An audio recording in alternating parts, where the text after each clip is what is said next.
Clones! Welcome back. New video. We are in a different city this time, but we're back in the car.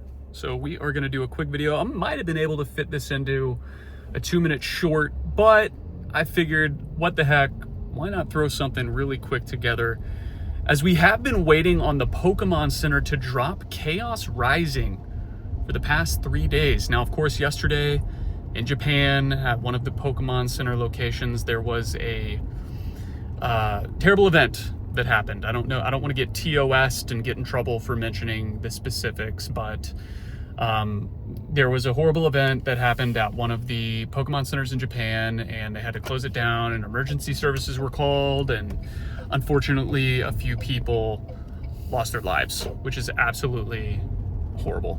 And of course, pretty shocking in a place like the Pokemon Center. So that may be what's causing the delay. However, today's video is centered around how to be successful hitting on Pokemon Center. It's crazy that the market has been as busy as it has been and as hectic as it has been, and so many people have entered back into the hobby, and so many other people have been trying to take advantage of the finances of the hobby over the last, 15 months now, maybe 16 months. And there's still a lot of people who don't know how to have success on the Pokemon Center. And so this is not going to be a super organized video where I have things popping up. You're just going to have to follow along with my words. This can be a video you listen to while you're riding around in the car, while you're lifting weights, while you're walking on the treadmill, or just generally kind of lounging around and listening. You don't need to see any graphics because there won't be any graphics. So number one, and probably the most important, if you are not at home, you really shouldn't have to worry about it because you won't be utilizing Wi-Fi. Now, if you are at home and you have a mobile device, a phone, an iPad, even a laptop, where you don't have to utilize Wi-Fi and you can use your LTE, aka your data, do that. For whatever reason, especially on any device that is not a laptop, Pokemon Center does not like Wi-Fi. It must be something to do with their security. I couldn't tell you 100% certainty what it is. I'm not an IT whiz. I'm just going to tell you blatantly, straight up, Pokemon Center does not like Wi-Fi. So if you can use data, do it. That will be your best friend.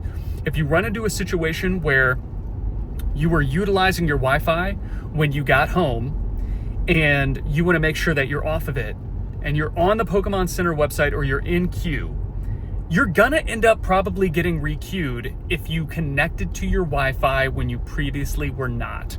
In a situation like that, this is tip number 1A, you're going to want to turn on airplane mode on whatever device you're using and then turn it off. You can wait 5-10 seconds. I typically don't. I flip it on, I flip it right back off, and I go from there. Airplane mode will be one of those saving graces. It kind of works to reset your IP or your device's connectivity. And so once you do that, you should be good to pass through Pokemon Center security without error 404, so on and so forth, without getting re-queued, essentially. Tip number 2. For the platform or search engine that you're using, you can use pretty much anything besides Safari. If you have an Apple device that is defaulted to Safari, go ahead and do the smart thing and download Edge. I use Microsoft Edge on all of my devices: iPad, work phone, personal computer, so on and so forth. I use Edge on all of them. I have no problem at all. Pokemon Center security is totally okay with it. But for whatever reason, again, they do not like Safari, so avoid using Safari. Tip number 3, when waiting in line, do not let your phone, your iPad, or anything like that go idle. Keep the screen active. If it goes idle, or you switch off of the page to click on anything else, if you're looking at other tabs, that can be an issue. If you do it for, I want to say longer than maybe 30 seconds, you're going to get re-queued. You're going to get put back into the end of the line. You're going to have to get back into the line, and this will vastly, drastically reduce your chances of successfully checking out on the Pokemon Center, especially when you have a big drop like a pre-order for a mainline set like Chaos Rising, which maybe will come today, maybe it won't. We'll see. Tip number 4. Once you get into the site, this is getting to the closing phases of being able to successfully check out. Once you successfully get into the site, don't click around too quickly, especially if you don't have the links for the pre-orders. This will be tip 4B, but we'll talk about getting those early links. But back to tip 4, not clicking around too frequently. And essentially what I mean is if you get into the Pokemon Center and the items haven't loaded in yet, AKA you just got in quicker than the rest of the crowd, you're just gonna wanna click maybe every 30 seconds onto a new link. You can scroll. I like to hang out in the plushie section. I feel like maybe Pokemon thinks, oh, this person wants a plushie. They must be a regular. Let's keep them around, which I think at this point I can consider myself a regular. But what I'm saying is stay in one portion of the site, stay there for about 30 seconds, scroll slowly, check out the items, and every 30 seconds, click on a new item. Just check it out. Maybe even 45 seconds to a minute. But don't be clicking around quickly. They will flag it as bot activity. You will be Error 304'd, kicked out of queue, and sent back to the back of the line, which is not what we want. Now, tip 4B, which is what I was trying to touch on. Guys, I don't want to promote anything because that's not what this channel is about, but you need to be in a cook group. What's a cook group? It's essentially a Discord, a Reddit, or even a GroupMe, if you're old school, that essentially provides you with early links and early warnings to when the queue is going to go live. That way you have the best chance to check out on Pokemon Center. I use one called Sleeved. It's in every single one of my videos descriptions. If you have questions about joining, feel free to leave me a comment, shoot me a message. I'm happy to explain cost, what services you're going to get, and what kind of community you're going to expect. It's been the best for me. I've been in it for over a year now. I've hit on every mainline set, specialty set. I have almost every single Pokemon Center ETB except for the ones that I missed out on because I was in the middle of working. And it's just an overall great community to be a part of. So Sleeved is the name of my group. Check out Join Sleeved on Instagram if you want to check it out. But if you have any questions, feel free to ask. Tip number 5. And this kind of goes into being able to check out multiple items. Everyone always asks me, hey, how do you end up with 6 to 10 Pokemon Center ETBs when you're really only supposed to get 1?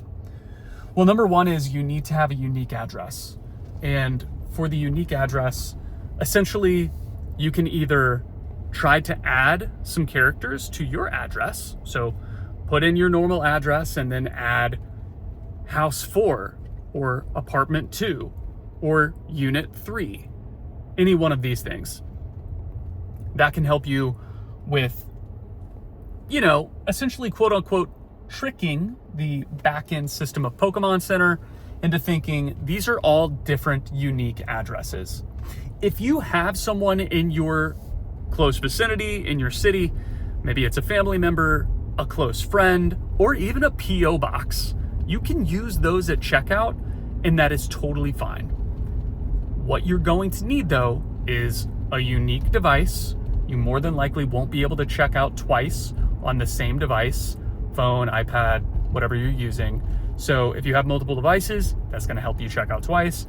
I typically have 3 or 4 that I'm utilizing, so I can get 6, 8 items at a time. And then you're also going to want unique credit cards. So if you have a debit card with your first and last name on it, that's great for one checkout. Then what you should do is use something like Capital One. I think Capital One is a really good provider. A lot of other people like to use Amex. Amex works too. But if you have something like Capital One and you use their credit card, that will also suffice as another unique card, even if it has your name on it. You can change your name on something like a Capital One credit card at checkout, and you will be totally fine. Use whatever pseudonym you want to use, Thomas Smith, Alexander Jones, Chris Williams, it doesn't really matter. Also, the benefit of using something like Capital One or Amex is the use of virtual credit cards. Virtual credit card is exactly what it sounds like. It is a online, virtual, created credit card. So, excuse me, I'm not gonna edit that out. You will basically be using a credit card that doesn't have any physical form. It's just what it sounds like. And you can use up to 20 of those per day with Capital One. You won't need 20 per day. So Capital One is perfect for beginners. You don't need 100 per day like Amex or unlimited per day. That's not necessary whatsoever, especially for something like Pokemon Center. So you can use a virtual credit card, send it to your unique address on a unique device with a unique name. Don't use the same name, and you'll have success that way. If you have any questions, please leave comments in the comment section below. I am happy to answer whatever questions you might have. I am here as a resource for you guys. I want everybody to have the same success that I have had and all my buddies have had on Pokemon Center, especially with these mainline sets, because we all deserve to get what we want at MSRP. So thank you all for watching. Short video today. Hopefully I'll be out with my new vendor POV video soon. I'm in the process of moving. It has been extremely difficult to edit videos. I miss you guys. Wanted to get this out for you. Peace. Love you.